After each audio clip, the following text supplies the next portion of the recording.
was 2 a.m. We were coming back from a long trip.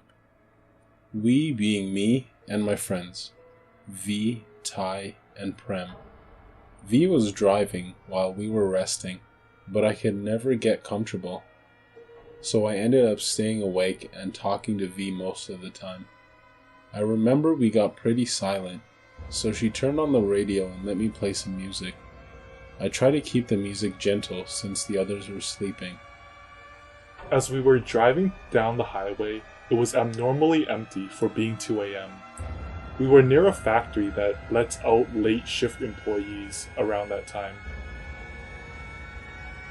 So we thought there would be a little more traffic. Guess not.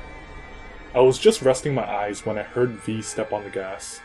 I looked up and saw the form of a Wendigo run across the road, and I knew V had seen it as well. It didn't help us that we just got back from a paranormal adventure to some haunted place. Neither of us talked, but both of us saw its form. Though very dark and blurry, it had long, lanky arms and legs. It looked a lot like a starved human that had somehow mutated into a monster of some sort. And since Wendigos are pretty common this time of year, there was no mistaking it.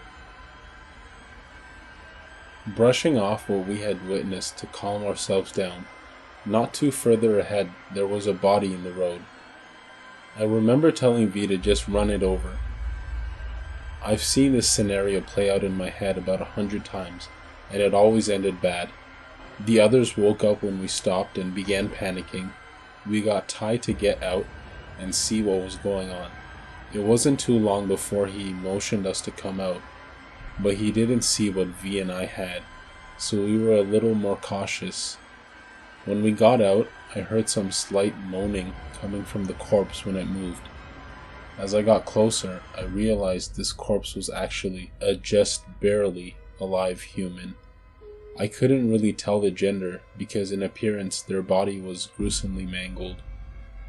I could see parts of their intestines hanging out, and their face was scratched and bruised.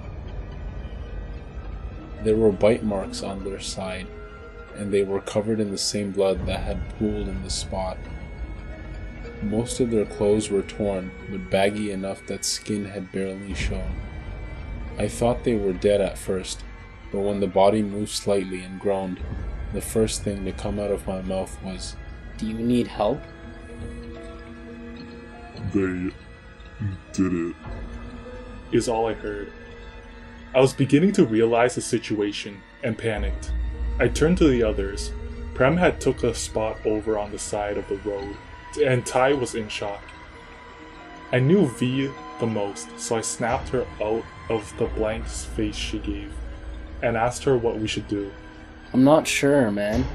We should probably call 911. I glanced at my phone. No signal. I called over to the other two. They both said they had none either. What do you do in this situation? We had no idea where to go from there.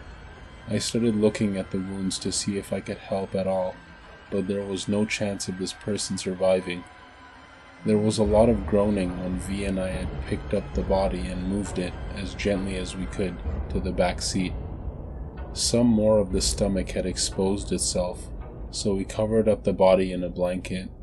V and I got in the back and sat there. Prem and Ty moved to the front and started heading to the nearest hospital. "What's your name?" V asked. The body had responded with Sam. In a very hoarse and low tone, I had wondered if their lungs were collapsing. They began to spit up blood. I grabbed the jacket and wiped the blood off their mouth with a sleeve. "You said they did it. Who exactly did this to you?" I asked, not caring about the fact these could be their last words. "The Wendigos," They're hunting. was the only response I got. V and I looked at each other before we scanned the outside of the windows, looking to see if there were any more. It wasn't long before we heard screeching tires and felt our bodies thrown forward. None of us could recall what had happened, but the nurse told me it was unlucky of our friend. that they must have been attacked by wolves with the shape they were in. She wanted any of us to explain who the person was, but all we could give her was the name was Sam. It took a lot of explaining to so many officers what had happened that night. We were even close to being charged with murder, but they had decided it was an animal attack. Apparently, when the car crashed, their body had flung out through the windshield and rolled 10 feet from the car, killing them instantly. We thought this would be over and we could forget that night. But there was almost a perfect indent in the car that looked so human, yet not at the same time. The interior was coated in blood, and after a couple of chunks of flesh, we never really saw it again, except in the papers. Were the things we saw really Wendigos? I'm not sure, but whatever they are, they fit the description perfectly. Now that I think back, Sam had said they were hunting. Were they hunting us? There's still so many unanswered questions, but the whole deal still makes me sick to the stomach. I'm only telling this story to see if anyone has some insight about what really happened out there, or if there's any other attacks that might have been reported.